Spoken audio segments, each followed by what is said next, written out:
Sidang belum selesai, hakimnya keluar. Pasti dia takut karena tekanan.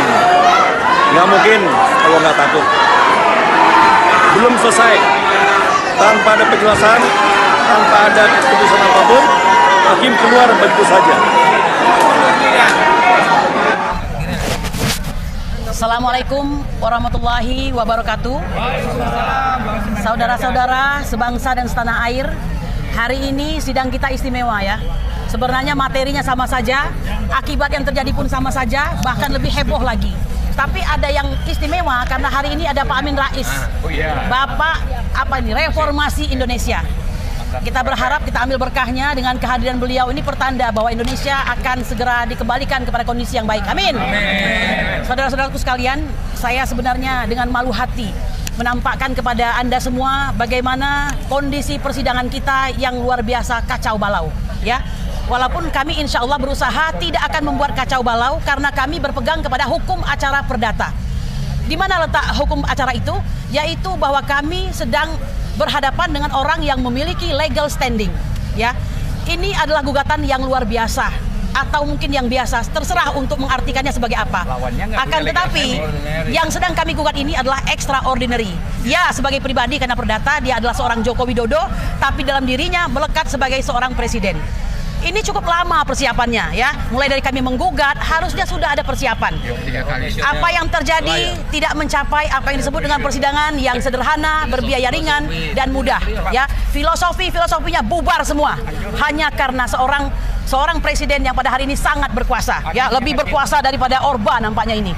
Tadi saya mengatakan dengan sangat teguh ya bahwa ada intervensi. Dari mana saya tahu? Simptom atau gejalanya ya. Hakim tidak cukup mampu untuk mandiri ya.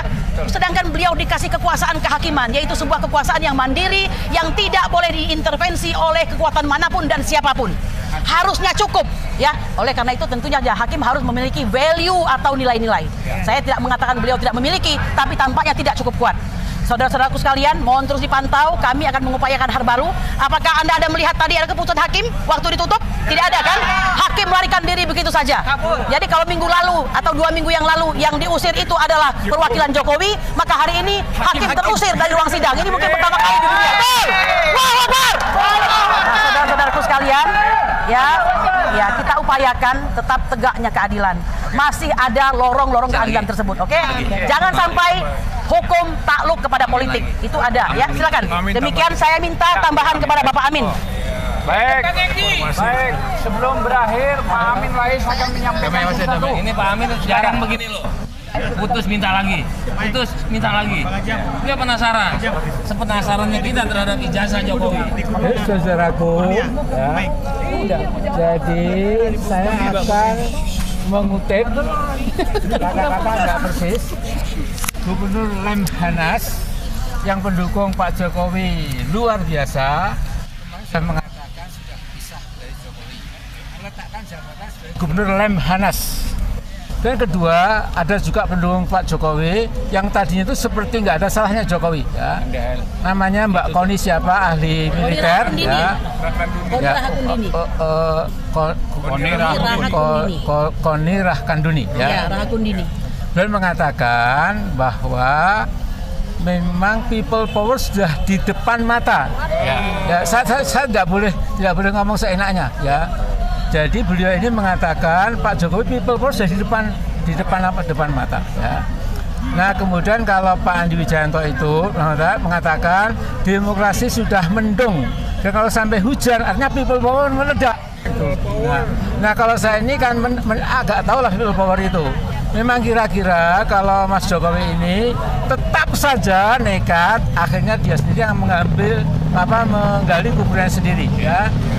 Karena itu kita nikmatilah kehidupan politik sekarang ini, bagaimana seorang yang tadinya itu sepertinya demokrat asli, seolah-olah memegang ya demokrasi, akhirnya bel gedu bel beh ya.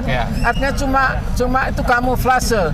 Sekarang ternyata dia ingin membangun nepotisme yang sangat telanjang, dinasti yang ugal-ugalan, dan insya Allah yang di langit tidak akan merestui dan saja tanggal mainnya. Ya.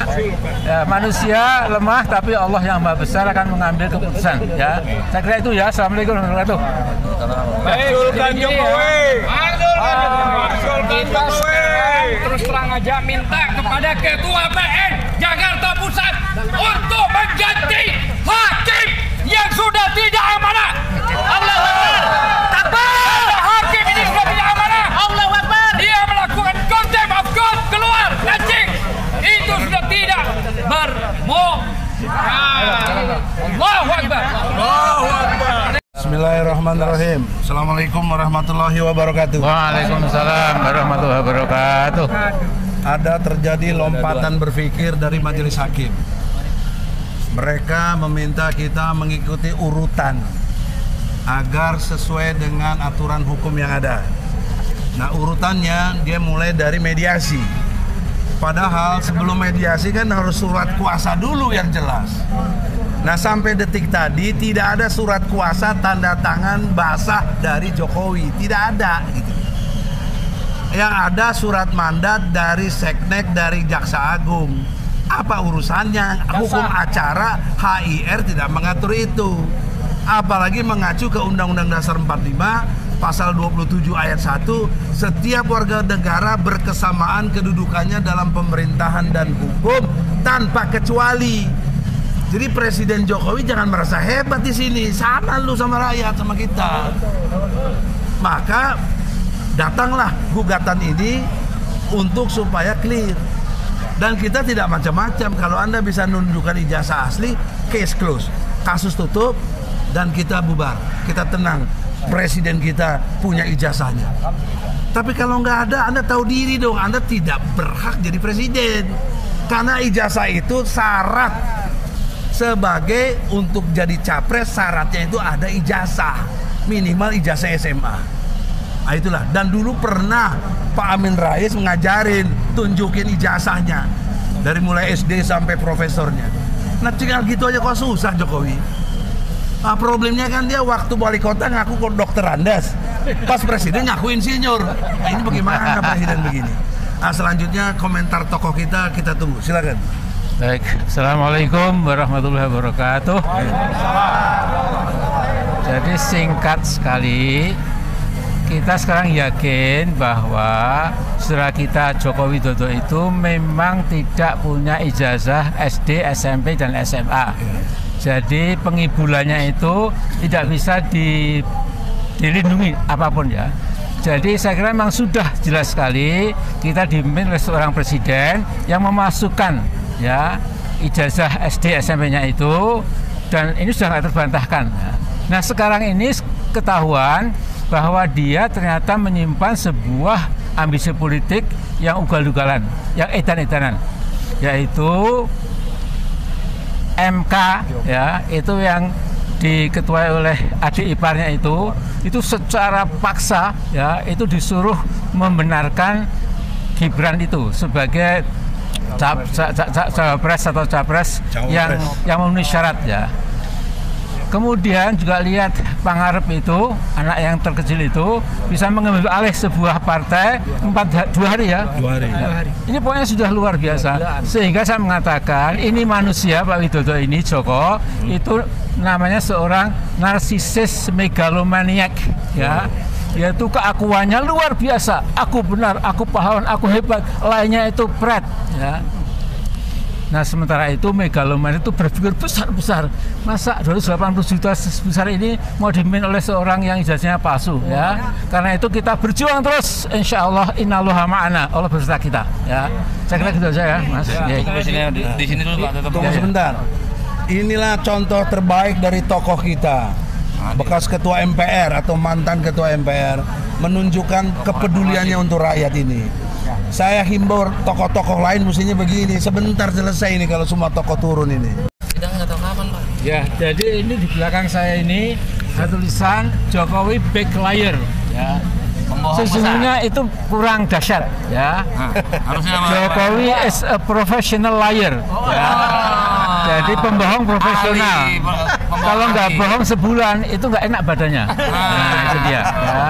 Tapi yang kedua, saya ingin sekali tadi para rakyat kita itu ketika tengah sidang tadi ada yang meneriakkan ingat mati Bu Hakim, ingat masa depan Bu, rumah masa depan, ingat maut, macam-macam ya. Memang saya kira hanya mereka yang beragama, apapun agamanya ya, itu tentu tidak seperti ini ya. Jadi mereka mau beragama tapi akhlaknya itu seperti orang kafir ya, orang ateis. Itu saya nggak tahu, makanya ini the professional liar ini memang hitungan hari saja ya. Jadi Mr. Jokowi itu 15 Februari sudah selesai ya, sudah terjadi presiden yang baru, dia menjadi lame duck, menjadi bebek lumpuh, tidak boleh ganti-ganti Pangdam, macam nggak boleh ya. Jadi dia hanya stay put menunggu presiden baru dilantik besok Oktober tahun 2024. Nah jadi Jokowi ini ya, saya lupa namanya ya. Jokowi ini memang sudah betul-betul harus sudah selesai ya. Oke ya. Kita gitu aja ya. Masih. Oke, sekarang Bang Rizal. Silakan. Geser Bang, geser ke sini Bang. Yang pertama ini masuk dalam kategori Rechterlach Dwaling. Rechterlach Dwaling itu adalah peradilan sesat. Ini peradilan sesat, bukan hanya sesat, menyesatkan, gitu ya. Ini Rechterlach Dwaling, itu bahasa hukumnya. Menyesatkan ya? Menyesatkan, malah ada tambahan, menyesatkan. Amat, pakai amat dong. Amat menyesatkan. Sangat menyesatkan. Nah, yang kedua, ini menjadi sejarah hukum terburuk dalam proses hukum peradilan di Indonesia. Masukin buku tuh. Nah, ini adalah gambaran itu. Jadi semua membaca dan melihat. Yang ketiga, ini pengadilan rakyat. Bahwa walaupun yang hadir adalah kuasa hukum, prinsipal, pihak-pihak, tapi rakyat melihat semua. Dan di forum persidangan juga terlihat aspirasi rakyat. Aspirasi rakyatnya adalah menghendaki keadilan. Dan bacaannya sekarang adalah ketidakadilan. Dan lebih jauh lagi rakyat sudah melihat sekarang bahwa dari persidangan 1, 2, 3 sebetulnya sudah bisa kita simpulkan bahwa Jokowi tidak punya ijazah. Yakin? Kalau dia berani dan punya nyali menunjukkan ijazahnya, dipastikan ijazahnya palsu. Jadi ini sudah ada kesimpulan. Ya, saya kira dari sisi rakyat memandang, rakyat melihat seperti itu. Maka mau tidak mau, ini kenapa ada DPR, MPR, gitu kan? Ini supaya segera saja Jokowi dimakzulkan, di-impeachment. Persidangan PN Jakarta Pusat, perdata ini alat bukti. Buktinya apa? Salah satu buktinya, hakim kabur. Setelah berpihak. Tentu berpihak dengan analisis dari kuasa hukum bahwa ini ada intervensi kekuasaan dan tidak mampu mengendalikan aspirasi kedaulatan rakyat tentang melihat ijazah ini yang palsu, karenanya akhirnya kabur. Boleh dikatakanlah hakim diusir oleh rakyat. Kalau persidangan yang lalu Jokowi yang diusir, sekarang hakim diusir karena memang hakim telah melakukan contempt of court, melakukan penistaan kepada peradilan. Jadi harusnya ini nanti dihukum. Saya kira kuasa hukum akan menindaklanjuti. Saya kira ini hakim telah menista dirinya sendiri. Hakim menista dirinya sendiri. Saya kira ini penting ya. Terima kasih. Assalamualaikum warahmatullahi wabarakatuh.